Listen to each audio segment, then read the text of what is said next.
Põllumajandus- ja Toiduameti lõunaregiooni juhataja Inge Saavo. Kui te saate nendest aedadest läbi, kas keegi teeks külalistele palun väravad lahti? Siis Kerli Mõttuse, kes on Eesti Maaülikooli karjakasvatuse baasprofessor ja teile juba tuttav Eesti Tõuloomakasvatuse ühistu juht Tanel Taavi Pulitko. Ja mikrofonid on ka teile olemas. Meil on umbes 30 minutit aega, et arutada selle üle, mis siis hetkel siin Eesti metsades ja farmides toimub. Ja ma kõigepealt esimese küsimuse küsikski teilt kõikidelt, et millised on teie päevad praegu? Te kõik olete seotud hetkel nii sigade Aafrika katkuga kui ka siis kevadise tõuloomi ja meie sõralisi ähvardanud suu- ja sõrataudiga. Aga alustaks Inge Saavost. Millised on teie päevad praegu? Hetkel on hullumeelsed päevad ja kõik on seotud saki tõrjumisega meie farmides praegu. Nii, palun. Kerli Mõttus. Nii, et mina töötan siis Maaülikoolis ja pigem ma tegelen veise tervishoiu probleemide ennetamisega, teadustöö ja õppetööga, aga näiteks meie suved on juba viimased 10 aastat sellised, et me peame olema valves, et kui tuleb mõni sakipuhang kuskil koduseafarmis, siis meie roll on minna kohale ja teha korralikku uurimine, et välja selgitada, kuidas see taud sellesse farmi jõudis. Ja Tanel Taavi Pulitko, kuidas see sinu tööd üldisemalt on mõjutanud? See, mis praegu Eestis toimub, ei puututa ainult hetkel sigade Aafrika katku? Kindlasti on see kevadine suesõrataudi juhtum, need 3 juhtumit erinevates riikides meid väga ärevaks teinud ja täna Eesti veisekasvatajad panustavad sellele, et paremini oma farmide bioturvalisust kaitsta ja kõik võimalikud riskid, mis nende taudide sissetulemisel võiksid olla, et neid vältida. Et kindlasti see on praegu peamine ning me loomulikult jälgime ja elame sügava tundega kaasa toimub seal kasvatussektoris. Inge Saavo, ma pöördun hetkel küsimusega teie poole, sest et hetkel kõige rohkem saab nii-öelda Põllumajandus-Toiduamet säru igalt poolt ja teie päevad on ilmselt väga-väga pikad. Millised on viimased uudised? Me teame seda, et 55 000 siga on läinud tapale ja on probleem, kuhu neid maetakse. Et mis on viimased seisud? Sakk on sel aastal jõudnud meil 10 seafarmi. 9 seafarmis oleme hukkamised lõpetanud ja on jäänud siis viimane kõige suurem farm, see on Execo. Hetkel oleme Execos olnud 5 päeva. Korjused viiakse meil Lireeni ja eilsest ka Hummulisse. Järgmisel nädalal katsetatakse Iru soojuselektriaamas ka käitlemist. Matmise variant on kõige viimane, mida me tahame kasutada. Mis on seis naaberriikides? Kas me sinna ei saa viia? Vahepeal räägiti Lätist. Meil olid algselt kokkulepped, et korjused viiakse Lätti, aga Lätis haigestus sakki üks 20 000 pealine farm ja Läti on ise sellega seotud.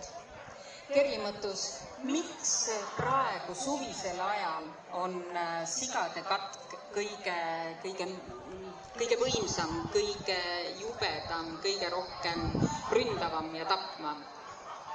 Jah, eks sellel sesoonsusel on nagu mitmeid põhjuseid, et esiteks on see, et kuna see viirus ikkagi püsib metsapopulatsioonis, siis suvisel ajal on neid kõige rohkem ja nad on kõige liikuvamad.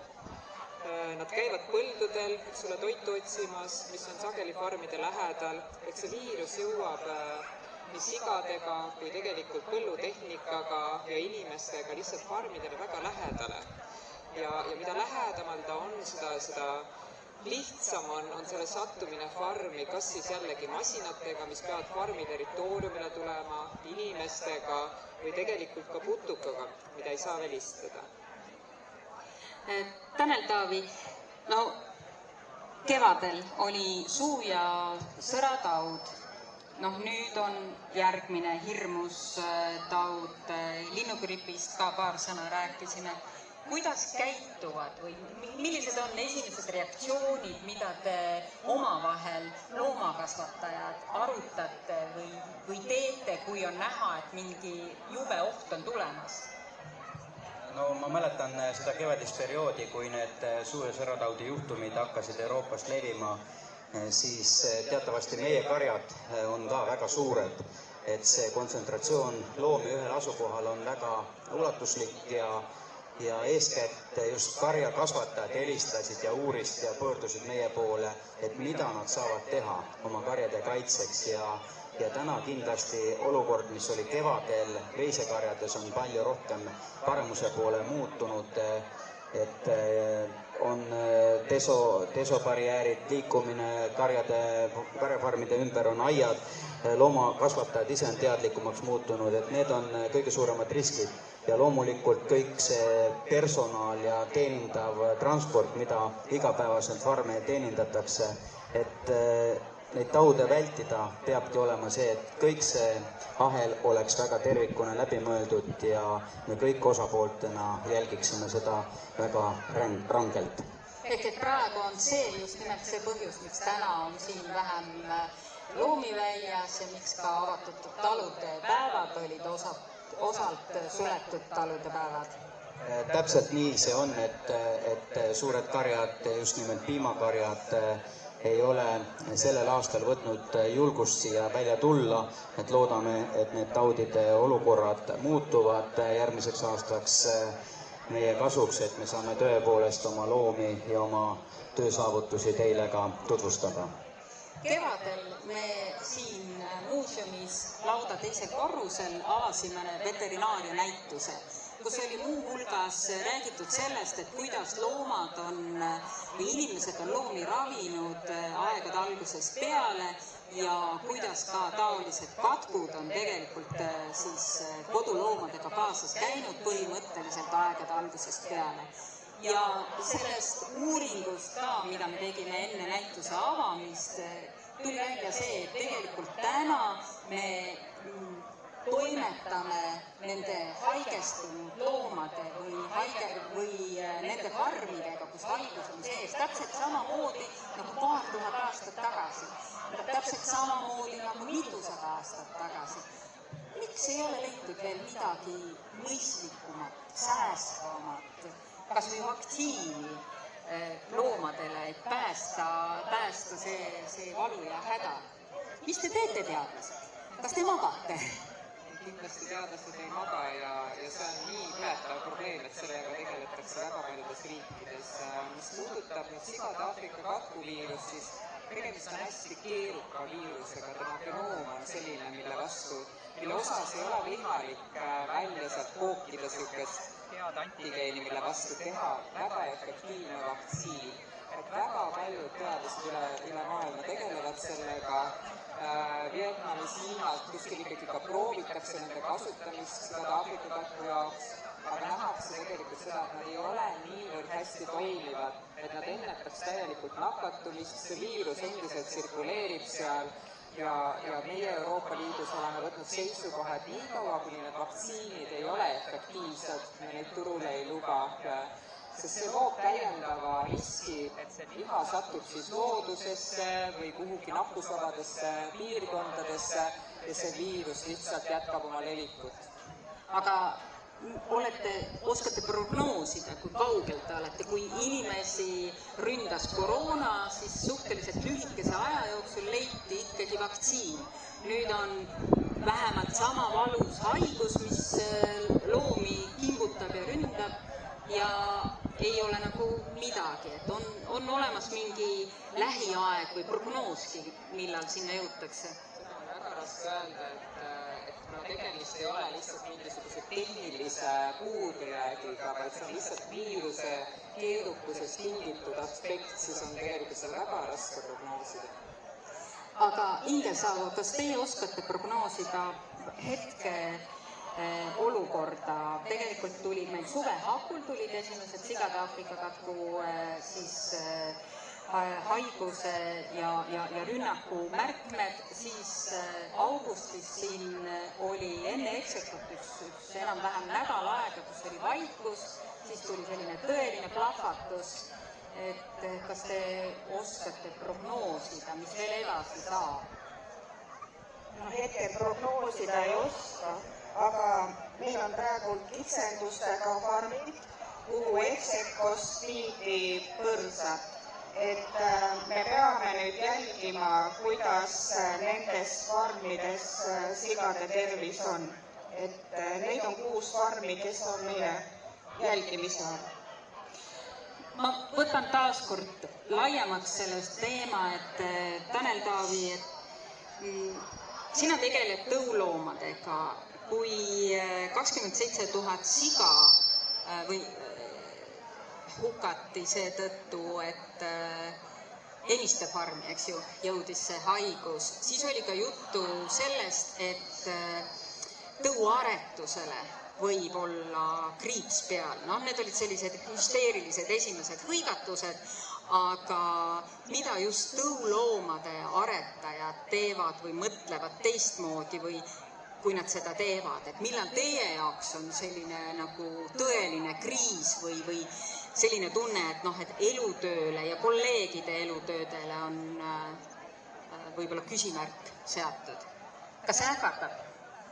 Selge see, et kui me võtame nii suurt mastaapi loomade arvu, mida tuleb hukata, et see on paljude inimeste elutöö ja tõuaretusele ta tähendab samamoodi suurt katastroofi selles suhtes, et me hävitame ju põhikarja, mida on aastaid püütud paremuse poole aretada, neid tunnuseid, mida turg vajab, mida loomapidajad tahavad, neid aretatakse.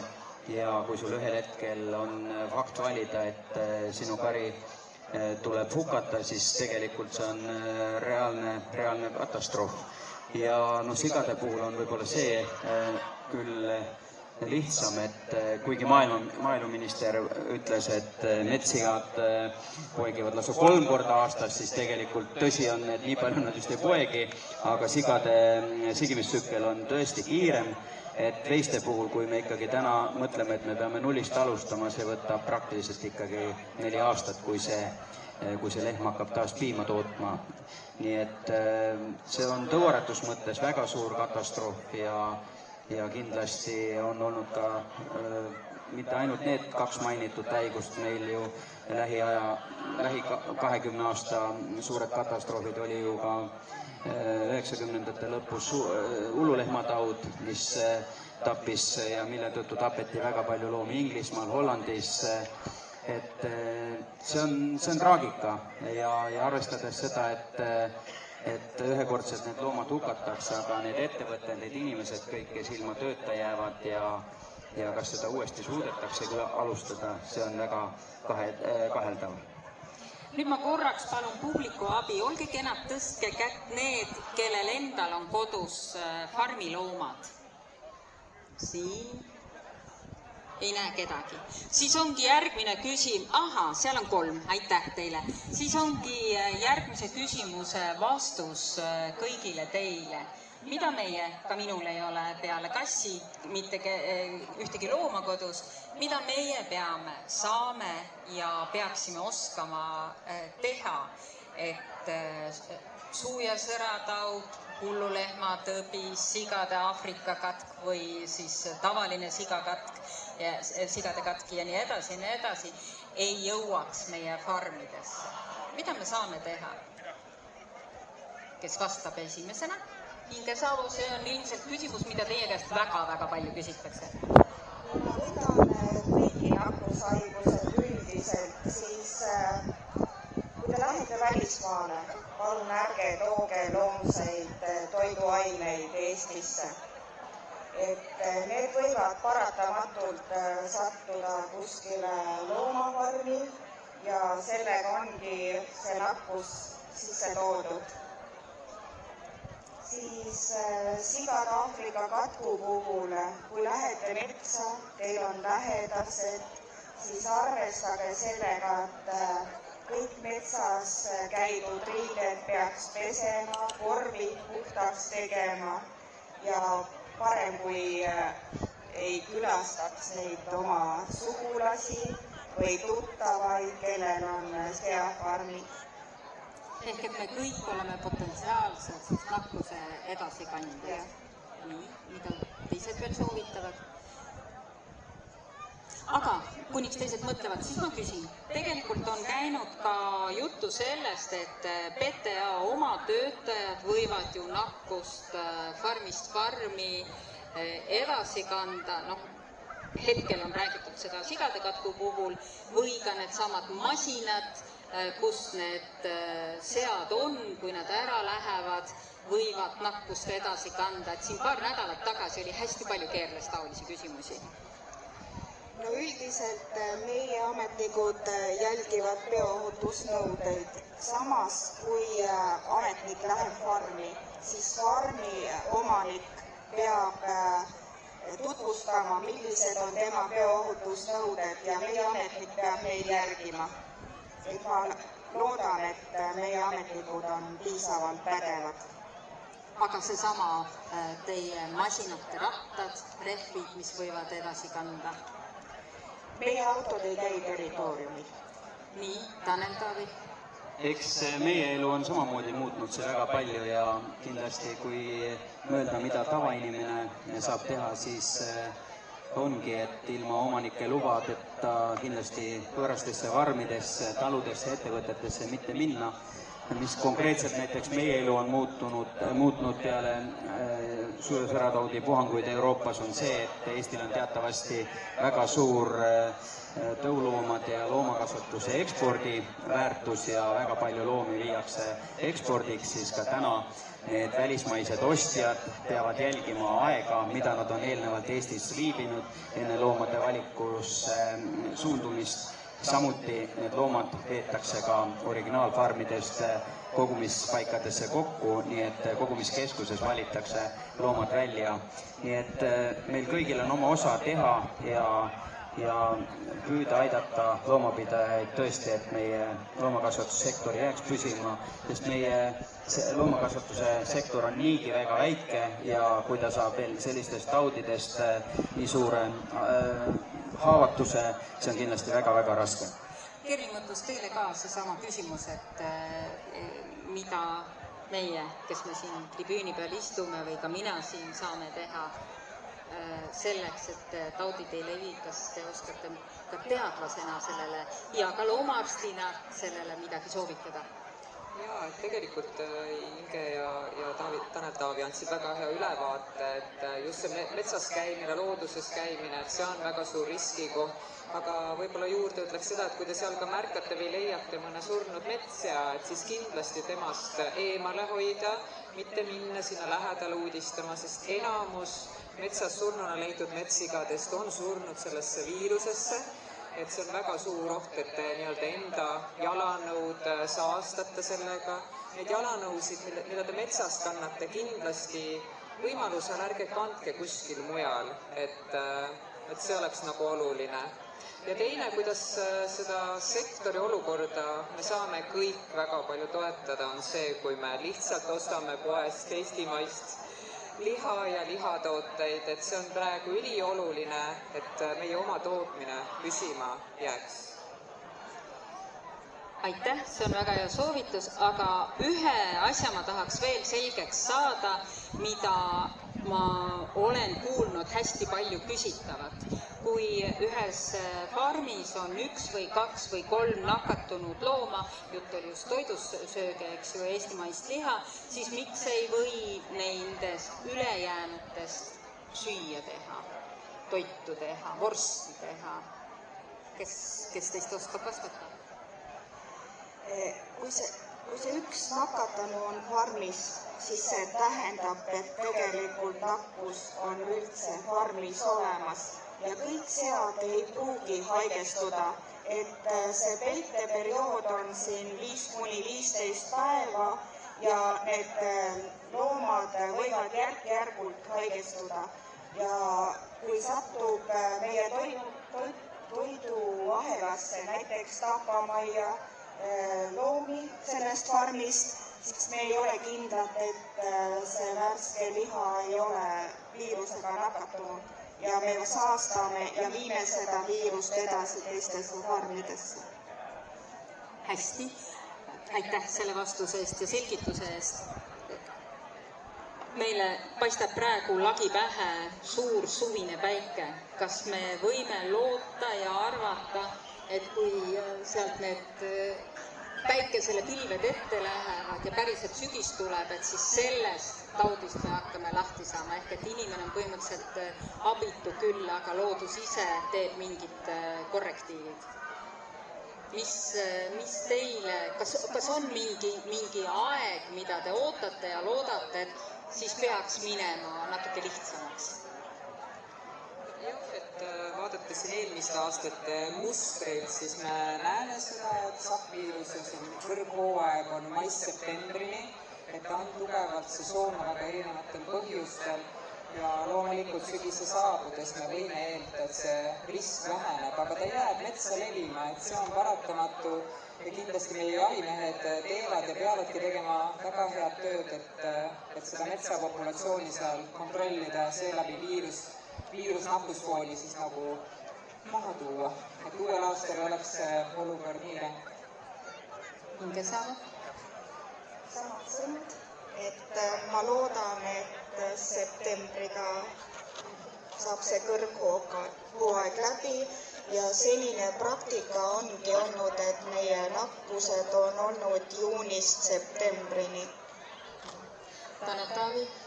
Jaa, ja ütleme, me oleme siin rääkinud üksikutest hästi ohtlikest loomataudidest, et tegelikult veisekasvatus- ja lambakasvatussektorit ohustab veel väga tõsiselt rahvakeeli sinikeelehaigus ehk siis lammaste kataraalne palavik, mis on otseselt just putukate poolt leviv. Ja seal me küll loodame, et kui see hooaeg natukene muutub ja ilmad lähevad jahedamaks, et ehk me oleme jällegi aasta võrra päästetud, sest see haigus on selline, kus loomalt loomale nakkus edasi ei lähe, aga ta saastab väga-väga kõvasti meie karjasid ja kui ta kuskil on sees, siis loomulikult avalduvad ka paljude riikidele ekspordipiirangud oma põllumajandustoodetele. Selge, aitäh Inge Saavo, Kerli Mõttus ja Tanel Taavi Pulliko, et te tulite natukene seda seisukorda, mis hetkel Eestis ja ka Euroopas on avama ja hoiame siis kõik pöialt, et ilmad lähevad jahedamaks, et need koledad taudid lõppevad ja et teadlased leiaksid ka õiged vaktsiinid ja et meie loomapidajad ei peaks minema pankrotti ja et meil ka toidupoes oleks liha vähemalt neil, kes seda söövad. Tänan veel kord ja meie päev kohe varsti läheb siin edasi, kas